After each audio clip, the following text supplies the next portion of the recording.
kin ga matsoraci ne tun da zufa jira ne nake yaki zuwa ka kwantar da hankalinka.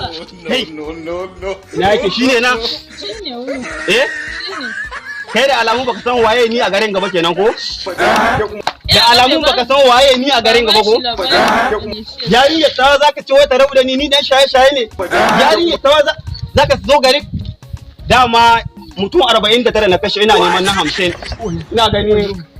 yau da kai zan cika bari dai ware ma hukunci mai sauki ta kunan ka da rayuwarka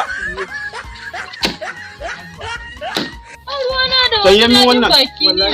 ka canye min wannan yanzu ka canye shi ka san wane ne ni a garin nan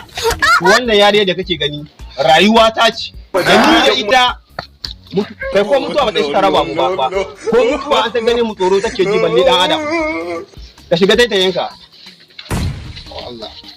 to Allah kai hankuli wallahi kaddara ka kawo hankuli baran kwana kawo ka ba kaddara ba wallahi wasa wallahi wasa ka je ka bi baki fara mai labari bane mutum nawa da kake masu raba mutum ko idan ka kashe hawa wallahi na daura rayuwar wasa ne mata ni ina matan manya ina matan manya kai na gani ka riga da ka shigo dun dama 49 na da kaji na hodi da kai ne na hadi Allah ya tarbiya addu'a ta ni